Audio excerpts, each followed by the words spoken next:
Now for the top story tonight, reaction to the call for race discussion. Joining us from Washington, Fox News analyst and radio talk show star Laura Ingraham. I did 2 hours on this on the radio, and I guess it's come up with you, but, you know, many white Americans are still going, we're not going to even discuss this because any mistake is going to lead to what we talked about being branded a racist. So, I mean, how does Barack Obama think we're ever going to get any kind of detente here? Well, first of all, Bill, I'm really upset that I didn't make the Jackson list because all of you guys, all my friends made it, and I clearly didn't make it. Well, you will after tonight. Yeah, there's something I'm doing wrong here. Look, what I think is going on here is beyond the headline of U.S. of KKK and all of that.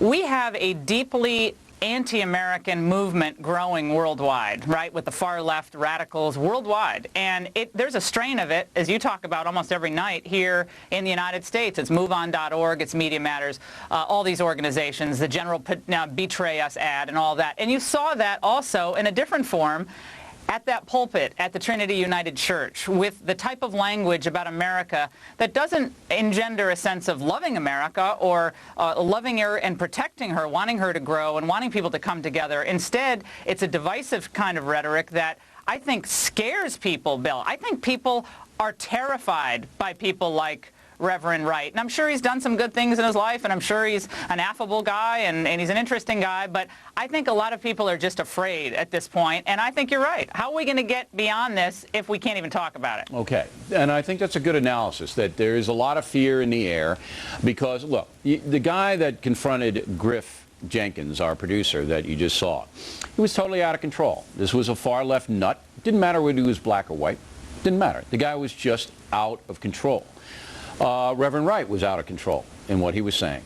Now, Barack Obama, see, I don't know whether Barack Obama understands what you just said, that there are a lot of Americans of all colors, but particularly white Americans, who fear the far left. Because Barack Obama has not come out and he distanced himself from the comments of Reverend Wright. He did, and he did it very clearly.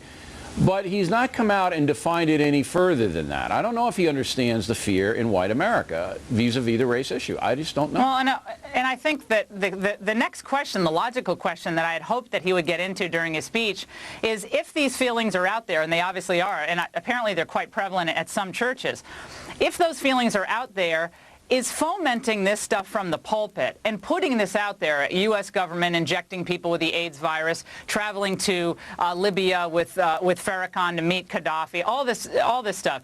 Is that helpful to black America, Bill? Is that helpful to any Americans? Well, it hasn't been helpful to Barack Obama.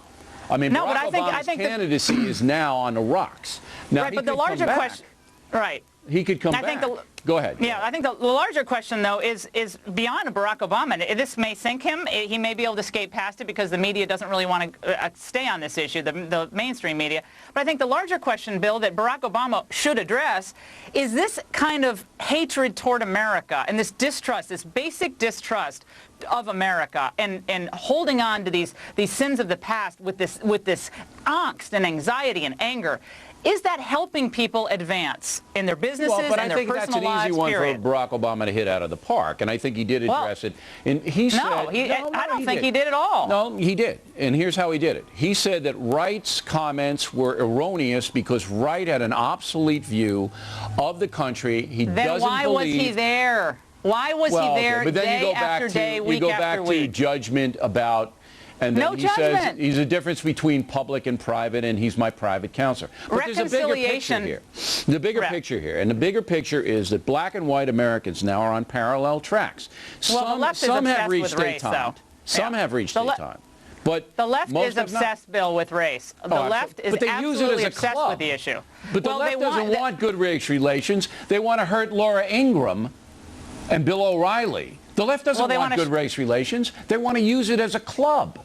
Improved race relations, sadly, hurts the careers of people like Jesse Jackson and Al Sharpton and maybe even Reverend Wright, okay?